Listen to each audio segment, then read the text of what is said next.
Então, aí eu parei por causa da moto, né?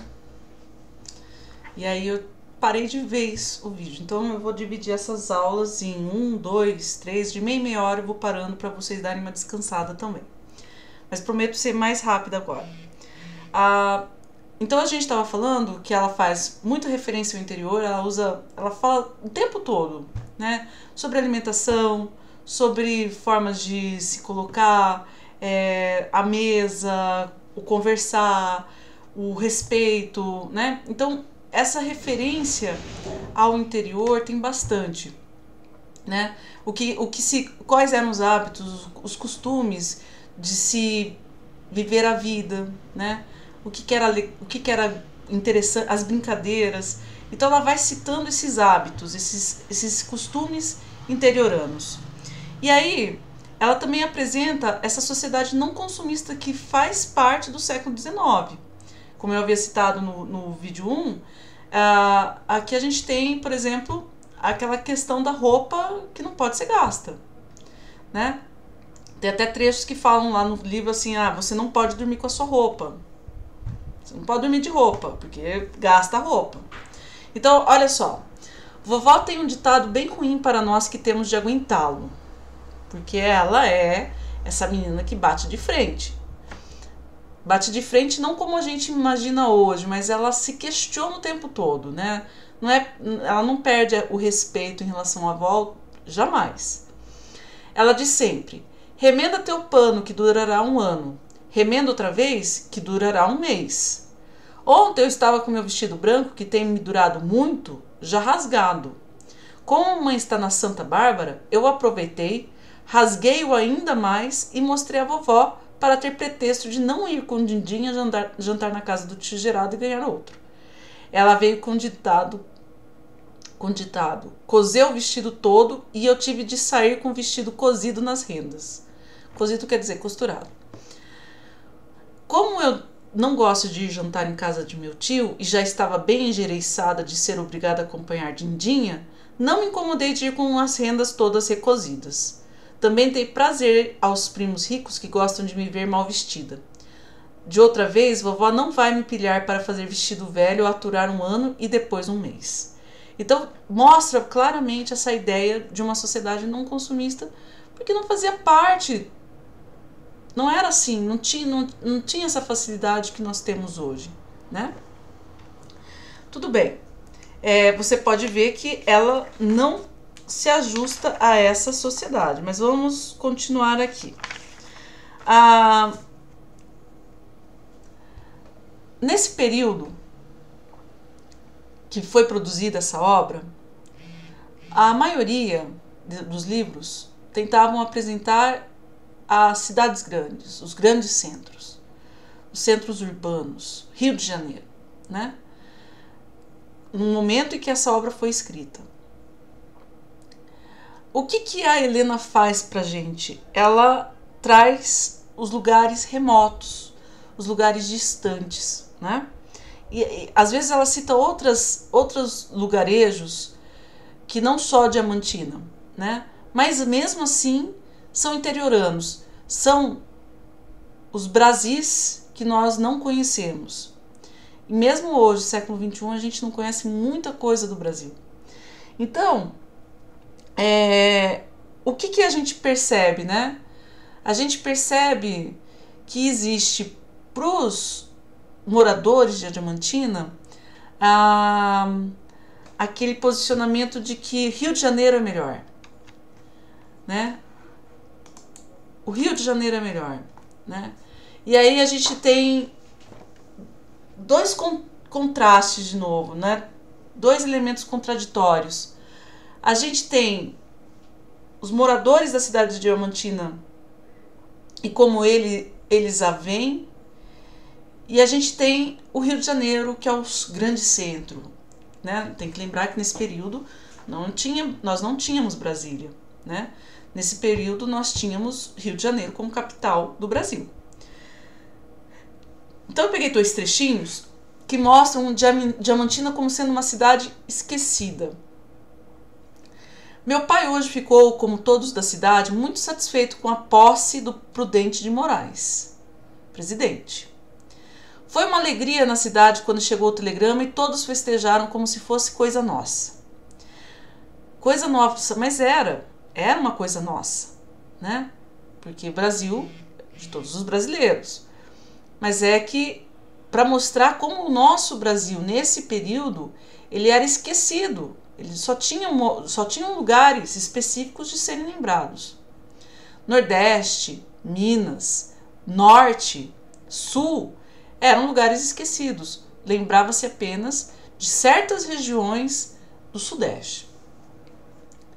Mas diz meu pai que é porque ninguém aqui, a não ser os jacobinos, gosta do Floriano e não esperavam que ele largasse lugar para Prudente, porque ele tem muita influência no exército. Todos agora esperam que tudo vai melhorar com Prudente de Moraes. Eu sempre digo a meu pai que não pode entrar na minha cabeça que tem alguma influência para nós aqui na Diamantina, mudança de presidente. Meu pai diz que tem toda, que o governo é uma máquina bem organizada e que o presidente, sendo bom e fazendo bom governo, beneficia o Brasil inteiro e chega até aqui para nós. Eu lhe disse que só poderia acreditar nisso se o presidente mandasse canalizar a nossa água e consertar o nosso calçamento. Ele disse que essas coisas não são feitas pelo presidente do Rio de Janeiro. Só se ele fosse um filho da terra como o Dr. Mata, que nesse caso ele poderia até mandar fazer uma estrada de ferro daqui para Ouro Preto. Se há uma coisa que eu não espero aqui em Diamantina, é a estrada de ferro. Também disso não temos nenhuma precisão. Andar a cavalo é muito bom. Então vocês viram que ela coloca exatamente essa problematização do governo dentro da obra dela, né? Para mostrar que o nosso Brasil, que realmente é esse Brasil, o Brasil que foi iniciado, né, a partir das costas litorâneas e que fomos entrando para esses sertões, são esses sertões que fazem o território brasileiro. Rio de Janeiro, nesse período, ele era um Rio de Janeiro baseado nos costumes e nos hábitos europeus. Brasil de caráter brasileiro é esse aqui, de Diamantina, a Diamantina esquecida. E que até hoje, quantas diamantinas esquecidas nós temos no Brasil. Então ela está falando de um problema que dura há anos, há séculos no Brasil, né? E aí a gente tem o Rio de Janeiro, a capital, né? A gente tem aquele sonho de que era melhor lá. E aí vem: vou desabafar-me aqui do desapontamento, da raiva, da tristeza que sofri anteontem no casamento da primazinha. Ela é filha de meu tio rico e o casamento foi um acontecimento importante. Meu tio mandou vir do Rio de Janeiro os cortes de seda para as filhas. Todas as minhas primas se prepararam, também com seus vestidos de seda. Mamãe comprou 2 cortes de lãzinha cor-de-rosa para mim e Luizinha. Tia Mad tomou o meu para fazer e o de Luizinha foi para outra costureira. Tia Mad chegou do Rio há pouco tempo e desde a sua chegada não tive mais sossego. Tenho de andar de guarda-sol para não me queimar, que as meninas do Rio não têm sardas. Tenho de andar de cabelo solto, porque as meninas do Rio andam de cabelo solto. É constantemente a mesma amolação. As meninas do Rio se vestem assim, se penteiam assim. Não me importaria que o vestido fosse feito como os das meninas do Rio, só queria que fosse cor-de-rosa. Então, olha, ela é uma menina autêntica. Ela não quer ser parecida com uma região. Ela é autêntica. A única coisa que ela queria era que o vestido fosse cor-de-rosa, né? Então, mas para vocês verem como o Rio ditava as ordens para o restante do Brasil. Tudo que era de lá era melhor, né? E vejam a problematização que nós temos aí. Né? A cidade esquecida, a cidade falida, a cidade sem economia, que vive do resquício ainda de mineração. E aí a gente tem o Rio de Janeiro, que não lembra de ninguém, só dele mesmo, né?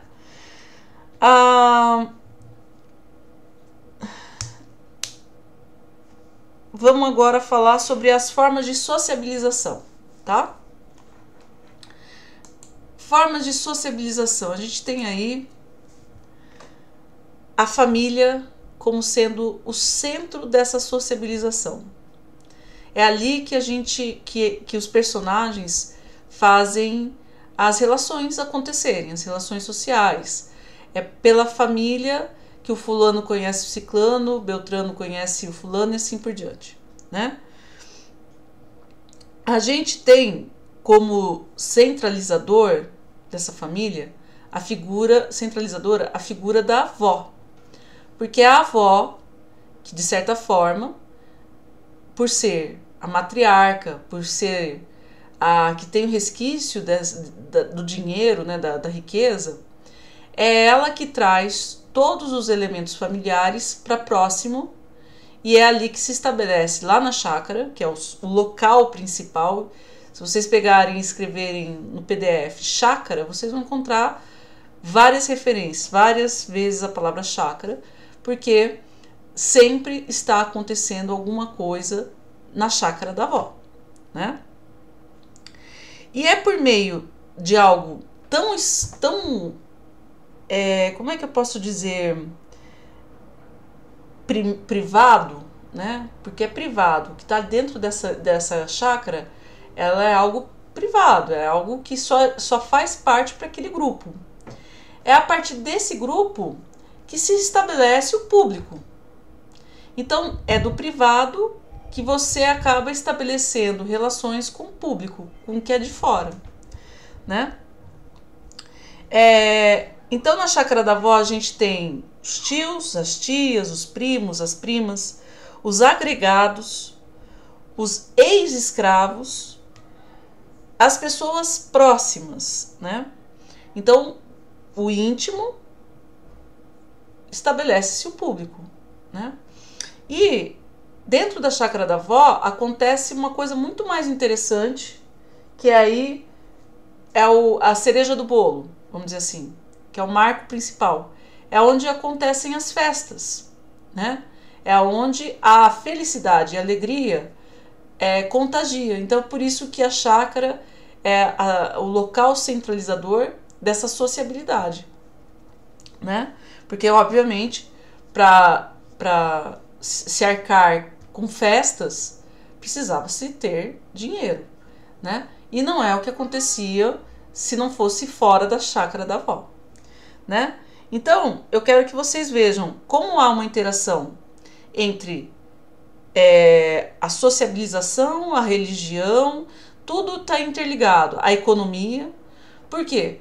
Porque sem ter dinheiro, sem ter riqueza, nenhuma dessas relações, seja ela social, seja ela religiosa, aconteceriam, né? Então, olha, a partir da economia, a partir de um elemento centralizador de riqueza, é a partir desse elemento, que é a figura da avó, que se estabelece todos os outros acontecimentos. E vem, como é bom vovó morar na chácara. A casa é tão perto da igreja do Rosário que o senhor bispo, vendo como ela é gorda e pesada, lhe deu licença de ouvir a missa da janela do quarto, e quando é para comungar, o padre leva a comunhão para ela. Então, olha tudo sendo estabelecido em relação à avó, porque a avó é rica. Então, é obviamente que o padre ele não sai da sua igreja para ir levar a comunhão para um pobre coitado longe da igreja, né? Ela ainda podia ouvir a missa da janela do quarto. Olha, veja só, e estava tudo bem. Ontem foi dia de Santa Cruz. Olha a ideia da religião de novo, que marca essas festas. A religião. Tudo está ligado à religião. Todas as primas só vão à festa de tarde, mas eu aproveito desde que começam a fincar os bambus, né? Sou eu que vou buscar quase todo o papagaio, e o ano passado tive até de fazer lamparinas de laranja da terra, porque as de barro eram poucas. Este ano as filhas do seu Cláudio tiraram esmola e compraram muita lamparina de barro. No dia da Santa Cruz, não descansamos um instante. Cada um quer trabalhar e ajudar mais do que o outro. Meus irmãos ajudam a cortar e a fincar os bambus. Eu e Luizinha carregamos as folhas de papagaio e de café. Ivarara é quem empresta os paus e as tábuas. As filhas de seu Cláudio é que enchem as lamparinas de azeite e põem nas prateleiras. Vovó manda buscar muita areia que eu e a Luizinha espalhamos no chão e semeamos por cima as folhas de café. Este ano, da Nana Teles, mulher do médico, veio ajudar as filhas de seu Cláudio. Olha como está estabelecendo relações, olha a sociabilização. Tudo acontecendo dentro da chácara. É o fulano que chama o Beltrano, que vem... Então, do privado, torna-se público. Para nós, este é um dia alegre. Todos os meus tios e primas se reúnem na chácara de vovó. As negras fazem para nós um judeu de frangos de molho pardo. Olha a comida, né, que também é algo cultural. Lombo de porco, arroz e angu. Na chácara moram ainda muitos negros e negras do tempo do cativeiro, que foram escravos e não quiseram sair com a lei de 3 de maio. Olha aí a questão dos negros, a figura dos negros sempre sendo apresentadas na obra, né? As negras, as que... vovó sustenta todos. Como que vovó sustenta todos? Ainda mantendo a relação escravista, né?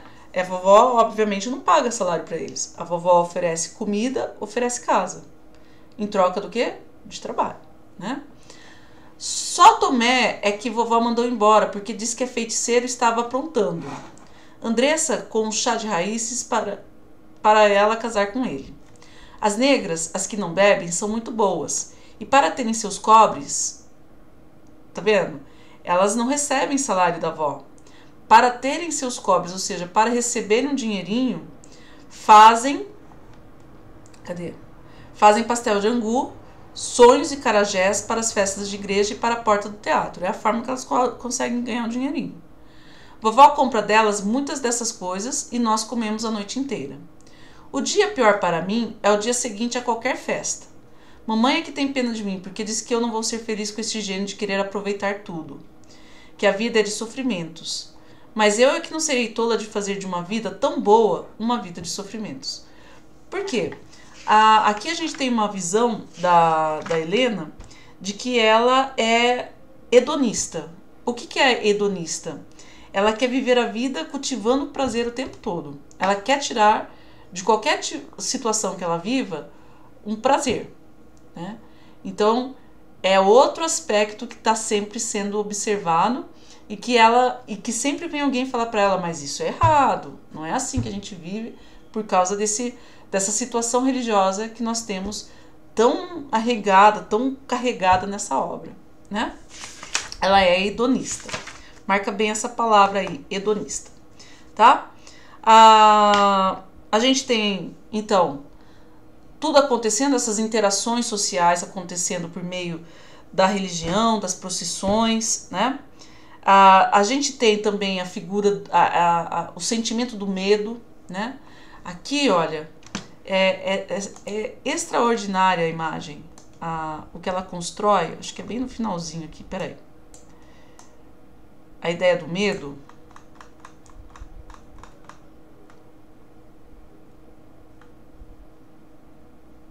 Peraí.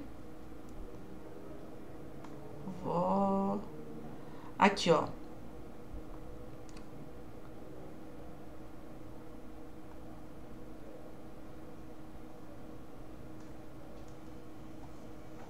Essa última parte aqui, na véspera do grande... Aqui tá falando sobre o dia em que ela precisava confessar, né?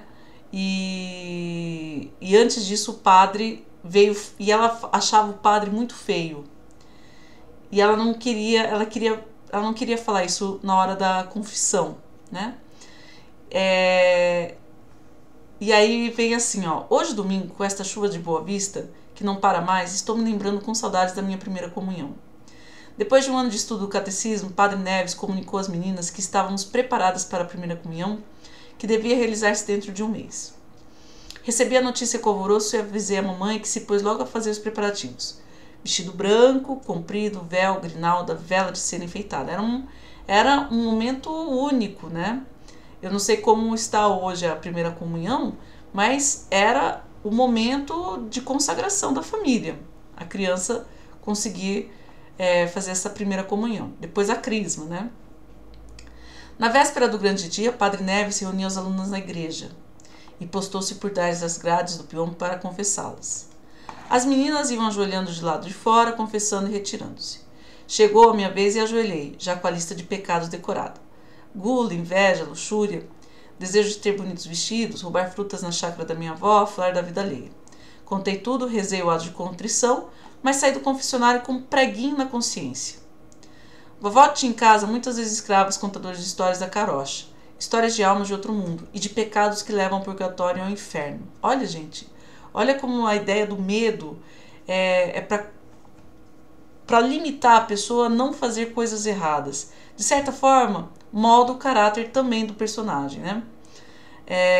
Furtar ovos, por exemplo, pois o ovo vira pinto e quando penas tem pinto tantos são os anos de sofrimento de purgatório. Então, olha o tamanho, a quantidade de anos no purgatório que a pessoa ficaria, né? Achar um padre feio, este então era um pecado sem perdão. Eu ouvia tudo com atenção e não seria capaz de roubar um ovo em nenhuma hipótese. Mas o pecado de achar padre feio perseguia-me o ano inteiro. Todas as vezes que Padre Neves entrava na igreja, eu pensava comigo, será mesmo que estou pecando? Mas eu acho tão feio. Eu procurava sempre tirar da cabeça este mau pensamento, mas ele voltava de novo e não me deixava até terminar a aula de catecismo. Quando fui me confessar naquele dia, raciocinei. Não, eu não pequei, pois nunca disse a ninguém que Padre Neves é feio. É melhor não pensar mais nisso. Saí do confessionário contrita, mas não muito contente, aliviada como devia estar. Fiz o retiro todo aquele dia com a maior contrição possível e uma menina de 7 anos. No dia seguinte, o grande dia, mamãe acordou-me cedo e foi me ajudando a vestir, ainda dando os últimos conselhos para uma boa comunhão. Chegando à igreja, encontrei todas as companheiras já nos seus lugares, só à minha espera para o padre começar a prática. Padre Neves convidava para essa prática um padre italiano gorducho e vermelho que sabia gritar e impressionar as meninas. O padre começou. Minhas meninas, este é o dia maior e mais feliz da vida de vocês. Vão receber dentro do peito o corpo, sangue e alma de Jesus. Esta é uma grande graça, minhas queridas, que Deus lhes concede. Mas para isso é necessário que estejam preparadas, contritas e não tenham ocultado nenhum pecado no confessionário. Se ocultarem algum pecado e receberem a comunhão, é um horror. Conheço muitos casos horríveis, mas vou contar-lhes apenas um para exemplo. Uma vez, uma porção de meninas fizeram a primeira comunhão como vocês vão fazer hoje. Receberam a sua hóstia e foram contritas para os seus lugares. Nesse momento, uma delas caiu para trás e morreu. O padre disse à mãe da menina, foi Deus que a levou para a sua glória. Todas as outras invejavam a companheira que morria na graça de Deus. Nisto, o que foi que elas viram? O capeta arrastando por detrás do altar o corpo da desgraçadinha. Sabem por quê? Porque a menina escondeu um pecado no confessionário. Gente, imagina isso no século XIX. Imagina isso tolhendo, cortando qualquer tipo de... Sabe, era o que fazia as pessoas tentarem ser o mais correto possível, né? E a igreja, ela favorecia essa ideia do medo. É por meio do medo, do temor, que você vai pensar em 1000 vezes antes de praticar qualquer delito, né? Então a imagem do medo faz-se importante aí entre a personagem, né, e tudo mais. Então é uma forma de contenção, tá? A família e a igreja, elas estão sempre servindo como forma de recriminar, de limitar, de formar, tá? Por meio da, né? Hoje a gente tem uma psicologia que não se bate, que não se grita, que não, né? Essa é a nossa psicologia hoje no século XXI. No século XIX, a violência, as palmadas, a escola tinha reguada na mão da criança, né? Então, para vocês verem como o pensamento do século XIX para o século XXI mudou, né? E o medo era uma forma de conter, de limitar as atitudes, tá? Deixa eu ver o que mais. Tudo bem. E aí a gente está falando exatamente de um século do século XIX, que estava à beira do século XX.